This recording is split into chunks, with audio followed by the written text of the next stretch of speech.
Hello বন্ধুরা, আবারও Faruk story চ্যানেলে আপনাদের স্বাগত। আজকে জিকে ক্লাস নম্বর 3 হিস্ট্রি বিষয় থেকে প্রশ্নগুলি থাকছে। যে প্রশ্নগুলি আজকে রাখা হয়েছে সেগুলি প্রশ্ন বিভিন্ন চাকরির পরীক্ষায় ঘুরিয়ে ফিরিয়ে আসে। এই প্রশ্নগুলি আশা করছি হুবহু আপনারা পরীক্ষায় কমন পাবেন। গ্রাম পঞ্চায়েত বলো, আইসিডিএস বলো বা আদার্স যত সমস্ত এক্সাম আছে 2024 সালে, আপনারা এই প্রশ্নগুলি পরীক্ষা দেবার আগে অবশ্যই দেখে যান। 19 নম্বর থেকে শুরু হচ্ছে আজকের প্রশ্ন। বলা হয়েছে পুনা চুক্তি স্বাক্ষরিত হয়েছিল 1757 সালে, 1802 সালে, 1931 সালে, 1932 সালে। তো আমরা জানি 1757 সালে আলীনগরের সন্ধি হয় 9 ফেব্রুয়ারি। কার কার মধ্যে? সিরাজউদ্দৌলা ও লর্ড ক্লাইভের মধ্যে আলীনগরের সন্ধি হয়। আলীনগরের সন্ধি কার কার মধ্যে হয়েছিল?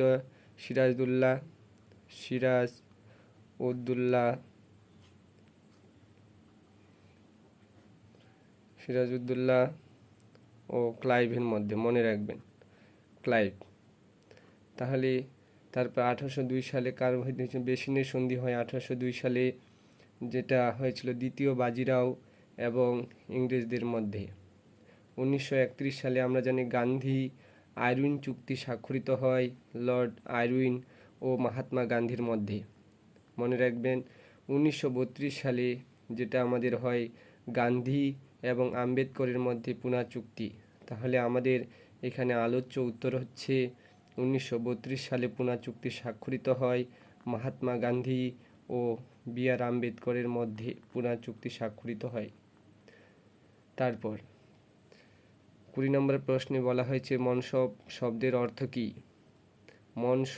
মনসব আমরা জানি যে মনসব বলা হয় রাষ্ট্রপতি বা প্রধানমন্ত্রী বা মুখ্যমন্ত্রী যত সমস্ত পদে নিযুক্ত করা হয়, সরকার নিযুক্ত করে থাকেন একটা মন্ত্রীকে, তাদের বলে পদমর্যাদা। তাহলে মনসব কথাটির অর্থ বলা হয়েছে কি? পবিত্রতা, পদমর্যাদা, জ্ঞান, আল্লাহর আদেশ। তো আমরা জানি মনসব শব্দের অর্থ পদমর্যাদা। তাহলে এখানে আলোচ্য উত্তর 20 সঠিক উত্তর। মনসব শব্দের অর্থ হলো পদমর্যাদা। পবিত্রতা যদি বলা হতো সুফি শব্দের অর্থ কী? তাহলে সুফি শব্দের অর্থ পবিত্রতা। আর জ্ঞান যেটা হচ্ছে বেদ শব্দের অর্থ জ্ঞান। এবং আল্লাহর আদেশ যেটা হচ্ছে ফরাজি শব্দের অর্থ। যদি বলতো ফরাজি শব্দের অর্থ কী, তাহলে আল্লাহর আদেশ। তারপর পবিত্রতা হচ্ছে সুফি শব্দের অর্থ এবং জ্ঞান হচ্ছে বেদ শব্দের অর্থ। এগুলিও মনে রাখবেন। এই একটা অর্থ বিভিন্ন পরীক্ষায় আসবে। তো এই সমস্ত যত অর্থ রয়েছে ইতিহাস বিষয়ের, সেগুলো বইগুলো বা গ্রন্থগুলোর অর্থস্বরূপ আপনাদের জানতে হবে। এখান থেকে প্রশ্ন থাকবে। তারপর 21 নম্বর প্রশ্নে বলা হয়েছে আড়াই দিন কা ঝোপড়া নির্মাণ করেন কি? কুতুবুদ্দিন আইবক, শাহজাহান, সিকান্দার শাহ, গুরু রামদাস। তো আমরা জানি আড়াই দিন কা যে ঝোপড়া, সেটার নির্মাণকারক হলেন কুতুবুদ্দিন আইবক। মনে রাখবেন, কুতুবুদ্দিন আইবক আমাদের আড়াই দিন কা ঝোপড়া নির্মাণ করেছিলেন।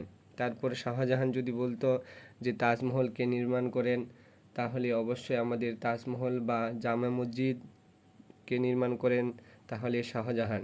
আমরা জানি যে তাজমহল উত্তরপ্রদেশ রাজ্যের আগ্রা যে এরিয়াটি রয়েছে, সেই আগ্রাতে আমাদের শাহজাহান তাজমহল নির্মাণ করেন তার বিবি মমতাজের উপহার দেওয়ার জন্য। তারপর সিকান্দার যদি বলতো সিকান্দার শাহ কি নির্মাণ করেন, তাহলে মনে রাখবেন আদিনা মসজিদ যে নির্মাণ করেন, যেটা পান্ডুয়ায় রয়েছে, সেই আদিনা মসজিদ নির্মাণকারক হলেন সিকান্দার শাহ। আর গুরু রামদাস অমৃতসরে স্বর্ণ মন্দির নির্মাণ করেছিলেন।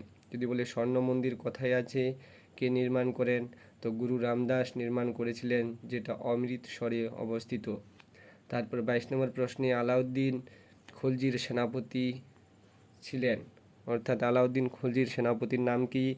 গর্গ, মীর জুমলা, মহম্মদ খান, মালিক কাফুর। তো আলাউদ্দিন খলজির সেনাপতি আমরা দেখিনি, কি বলা হচ্ছে? গর্গ। তাহলে গর্গ হচ্ছে যার সেনাপতি তিনি ছিলেন ধর্মপালের সেনাপতির নাম ছিল গর্গ। তাহলে এটা হবে না। মীর জুমলা, মীর জুমলা হবে না, মীর জুমলা ছিলেন অরঙ্গজেবের সেনাপতি। অরঙ্গজেবের সেনাপতির নাম মীর জুমলা এবং মোহাম্মদ খান ছিলেন জাহাঙ্গীরের সেনাপতি। তো আমাদের একটাই পড়ে থাকলো মালিক কাফুর। তাহলে ডি ইজ রাইট অ্যান্সার। তাহলে আমাদের আলাউদ্দিন খলজির যে সেনাপতি ছিলেন তিনি ছিলেন মালিক কাফুর। গর্গ কি বললাম, ধর্মপাল। মীর জুমলা ছিলেন আমাদের অরঙ্গজেবের সেনাপতি এবং মোহাম্মদ খান ছিলেন জাহাঙ্গীরের সেনাপতি। 23 নম্বর প্রশ্নেই বলা হয়েছে আইহল প্রস্তুতি। খুব আসে পরীক্ষায় আইহল প্রস্তুতি রচনাকার হলেন বা আইহল প্রস্তুতি কে রচনা করেন। তাহলে সমুদ্রগুপ্ত না, সমুদ্রগুপ্ত হবে না, সেটা ছিলেন হরিসেন। এলাহাবাদ প্রস্তুতি যদি বলতো তাহলে সমুদ্রগুপ্ত হতো। রুদ্রদামনও হবে না। রুদ্রদামন আমাদের জুনাগড় যে শিলালিপি সেটার রচনাকার ছিলেন রবি কীর্তি। হ্যাঁ হতে পারে। গৌতমীপূর্ণ বলশ্রী, এটা হবে না। তাহলে বি হবে না, এ হবে না এবং ডি হবে না। তাহলে একটাই পড়ে থাকলো সি। তাহলে সি হচ্ছে সঠিক উত্তর। কি বললাম, আইহল প্রস্তুতির তাহলে রচনাকার হলেন আমাদের রবি কীর্তি, মনে রাখবেন। খুব গুরুত্বপূর্ণ প্রশ্ন। এবারে নেক্সট পেজে দেখি কি বলা হয়েছে। আজকের থাম্বনেলে এই প্রশ্নটি রয়েছে, দেখতে পাচ্ছেন কি বলা হয়েছে, বাবা মধুনী পত্রিকা কে প্রকাশ করেন? বামা বোধনী পত্রিকা কে প্রকাশ করেন? দেবেন্দ্রনাথ ঠাকুর, অমিতচন্দ্র দত্ত, দ্বারকানাথ বিদ্যাভূষণ, বঙ্কিমচন্দ্র চট্টোপাধ্যায়। এই পত্রিকা থেকে একটা প্রশ্ন দেবেই দেবে, সেজন্য আমাদের যে অপশনগুলো আছে চারটারই জানতে হবে এবং আদার যত আছে সবগুলোই জেনে যেতে হবে। এই পত্রিকা থেকে প্রশ্ন থাকবেই। তো এক এক করে দেখে নিই। দেবেন্দ্রনাথ ঠাকুর আমাদের তত্ত্ববোধনী পত্রিকা প্রকাশ করেন, মনে রাখবেন। দেবেন্দ্রনাথ ঠাকুর 1842 সালে তত্ত্ববোধনী পত্রিকা প্রকাশ করেন।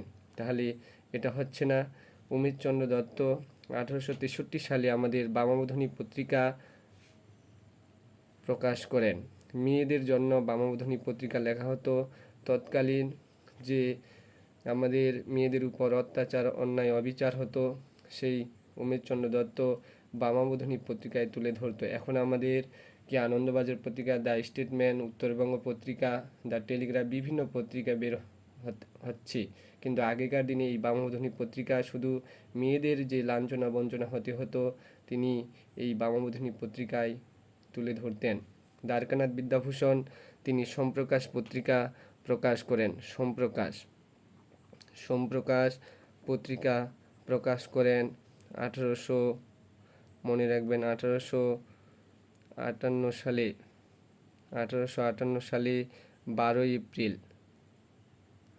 1858 সালে 15ই নভেম্বর, মনে রাখবেন 15ই নভেম্বর আমাদের বা তোমার দ্বারকানাথ বিদ্যাভূষণ তোমার কি বললাম, দ্বারকানাথ বিদ্যাভূষণ সম্প্রকাশ পত্রিকা প্রকাশ করেন 1858 সালের 15ই নভেম্বর। এটি ছিল একটি সাপ্তাহিক পত্রিকা, মনে রাখবেন। আর বঙ্কিমচন্দ্র চট্টোপাধ্যায় করেন বঙ্গদর্শন পত্রিকা প্রকাশ।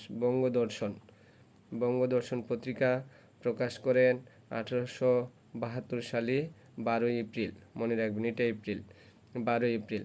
তাহলে কি বললাম যে দ্বারকানাথ বিদ্যাভূষণ সম্প্রকাশ পত্রিকা 1858 সালে 15ই নভেম্বর প্রকাশ করেন এবং বঙ্গদর্শন পত্রিকা 1872 সালে 12 এপ্রিল বঙ্কিমচন্দ্র চট্টোপাধ্যায় প্রকাশ করেন।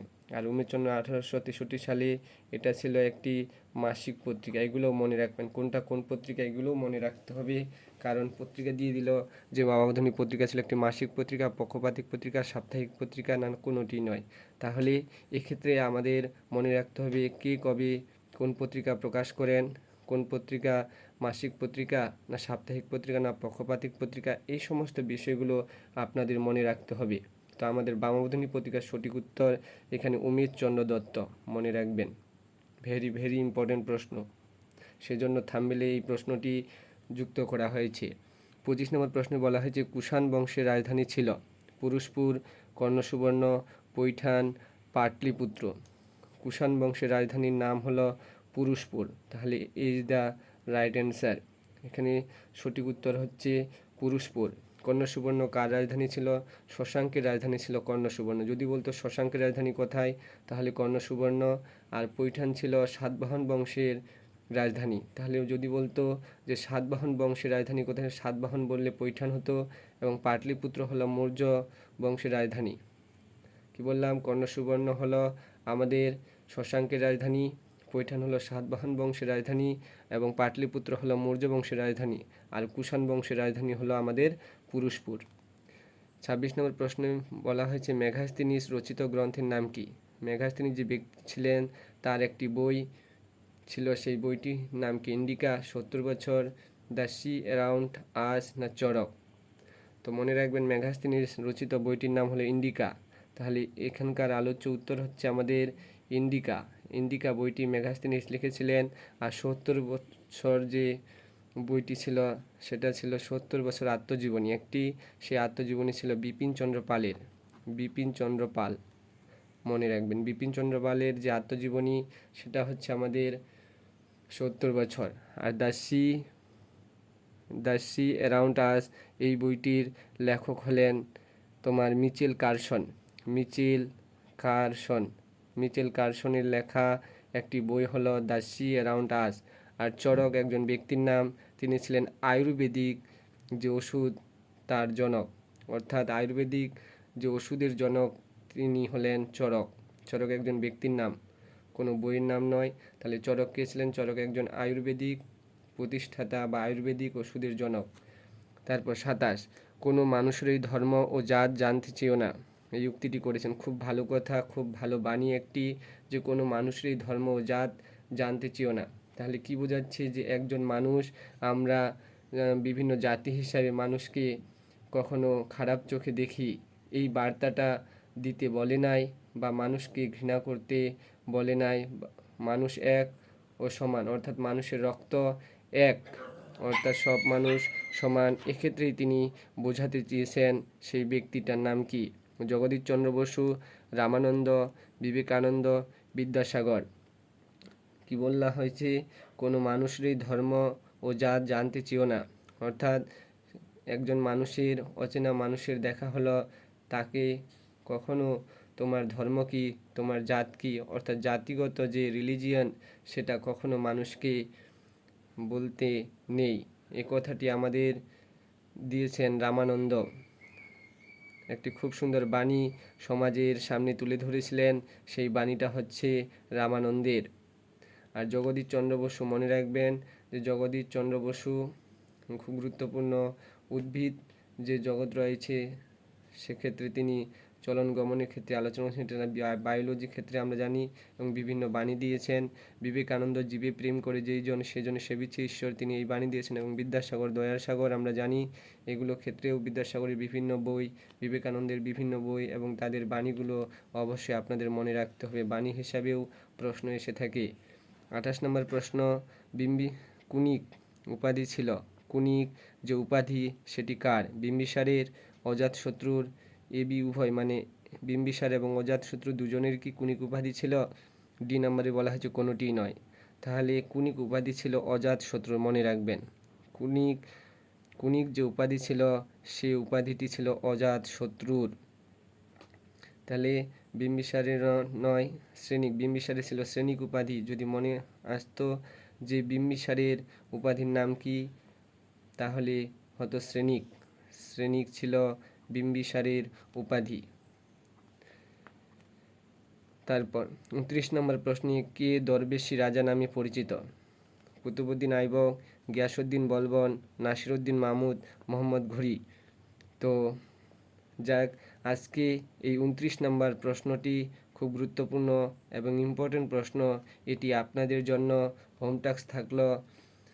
এটি আপনারা অবশ্যই কমেন্ট করে জানাবেন, এবং ভিডিওটি ভালো লাগলে একটি লাইক দিয়ে আপনার উপস্থিতি জানাবেন। আর কোনো ধরনের কোনো কিছু প্রশ্নে যদি সমস্যা থেকে থাকে তো অবশ্যই আপনারা কমেন্টে জানাবেন, এবং ক্লাসটি ভালো লাগলে অবশ্যই বন্ধুদের মাঝে বেশি বেশি করে শেয়ার করবেন, এবং চ্যানেলটিকে সাবস্ক্রাইব করে নেবেন।